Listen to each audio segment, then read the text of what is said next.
الرحمن الرحیم۔ السلام علیکم ورحمۃ اللہ وبرکاتہ۔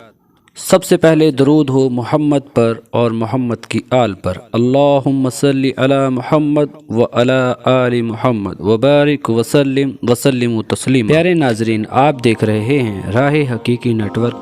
10 محرم کے دن جب امام حسین علیہ السلام نے اللہ کی راہ میں اپنے عزیز و اقارب، اپنے صحابہ، اپنی اولاد کو قربان کر دیا، تو آخری حجت تمام کرنے کے لیے جب میدان کربلا میں جاتے ہیں اور فوج یزید کے سامنے آپ اپنی حجت تمام کرتے ہیں، آپ حسین علیہ السلام فرماتے ہیں، میں تمہارے رسول کا نواسا ہوں، کیوں میرا رستہ روکا ہے اور کیوں میرے بچوں کا پانی بند کیا ہے اور کیوں ہم آل رسول کو رلایا ہے؟ اے لوگو، اس ہزاروں کی فوج میں ہے کوئی میرے نانا سے محبت کرنے والا جو مجھ غریب حسین کی مدد کرے، رسول اللہ کی بیٹیوں کی پردے کی حفاظت کرے؟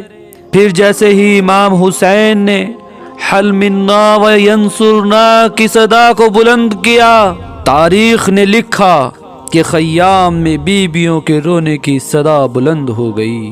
امام حسین علیہ السلام خیموں کی جانب قریب جاتے ہیں اور کہتے ہیں، زینب، رباب، ابھی میں زندہ ہوں، اور بی بی زینب سے کہتے ہیں کہ بیویوں سے کہو کہ رونے کی آواز بلند نہ کریں۔ اتنے میں بی بی زینب زارو قطار رو کر امام حسین سے فرماتی ہیں، اے میرے بھائی حسین، جیسے ہی آپ نے یہ فرمایا کہ ہے کوئی مجھ غریب کی مدد کرنے والا، رسول پاک کی بیٹیوں کے پردے کی حفاظت کرنے والا، آپ کی یہ صدا سن کر معصوم علی اصغر نے اپنے آپ کو جھولے سے نیچے گرا دیا۔ یہ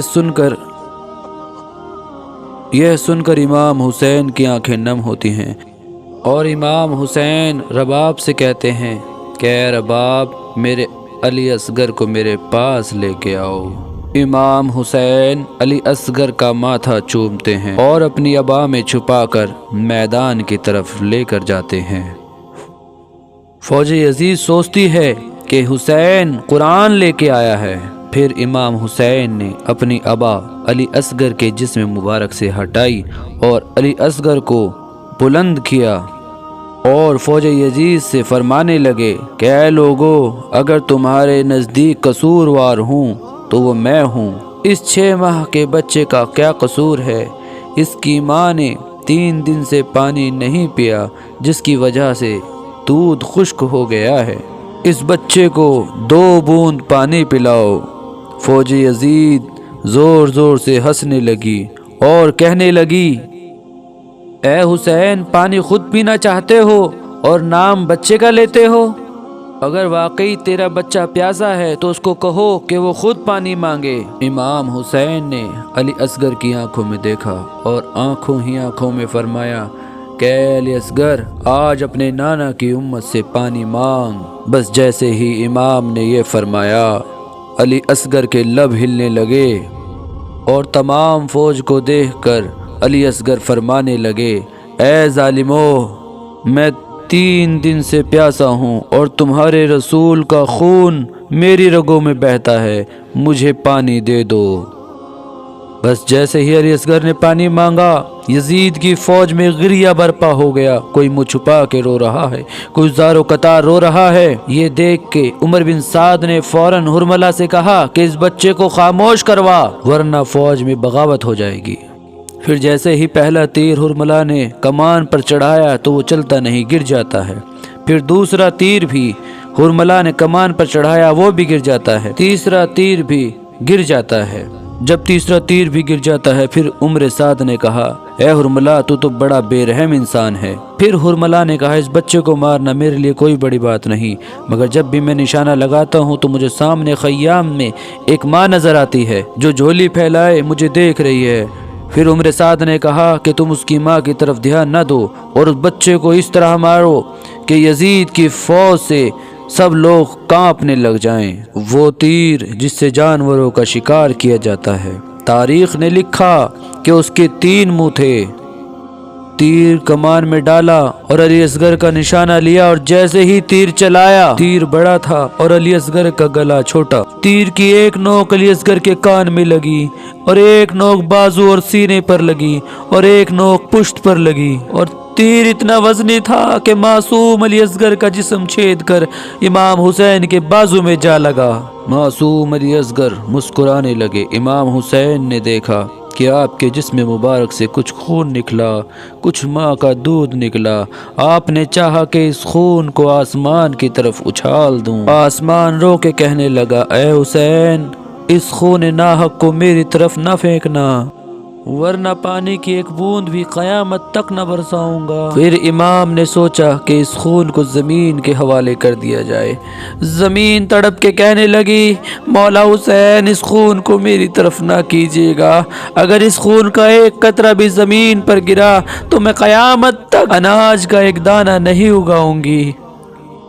پھر اس معصوم اصغر کا خون مولا امام حسین نے اپنی داڑھی مبارک پر ملا اور اللہ سے مخاطب ہو کے کہنے لگے کہ اللہ تو گواہ رہنا کہ میں نے کیسے اپنے معصوم اصغر کی قربانی اسلام کے لیے دی۔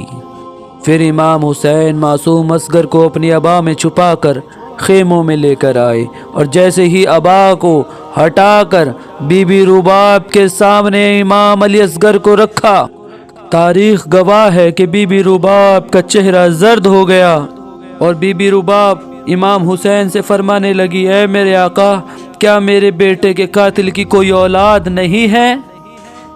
پھر امام حسین نے بی بی رباب کو سنبھالا اور فرمایا، ان قریب سب کے لاشوں کے ساتھ بے حرمتی کی جائے گی، آؤ اے رباب، چلو علی اصغر کی قبر بنا لیتے ہیں۔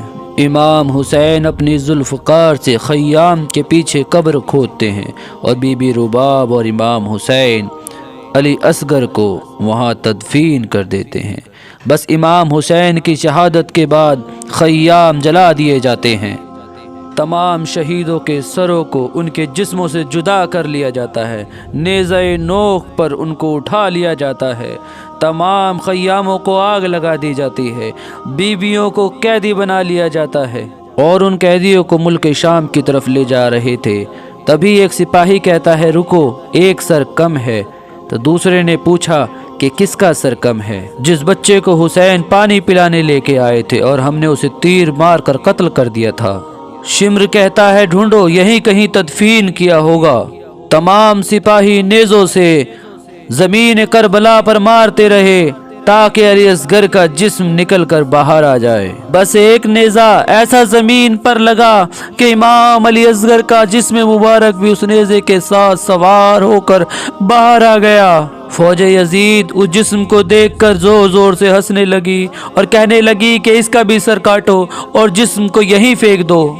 بس معصوم علی اصغر کے سر مبارک کو کاٹا گیا اور جسم کو وہیں پھینک دیا گیا، اور آپ کے سر مبارک پر نوک نیزہ پر بلند کیا گیا۔ بس جب دور سے بی بی رباب نے علی اصغر کا جسم مبارک کربلا کی گرم زمین پر دیکھا تو بی بی رباب رسول اللہ صلی اللہ علیہ وسلم سے فرماتی ہیں، یا رسول اللہ، آپ کی امت نے ہم پر کیا کیا ظلم کیا، لیکن اسلام کی بقا کے لیے ہمیں ہر تکالیف منظور ہے، لیکن یہ رباب اب جب تک زندہ رہے گی نہ کبھی ٹھنڈا پانی پیے گی اور نہ کبھی سائے میں بیٹھے گی۔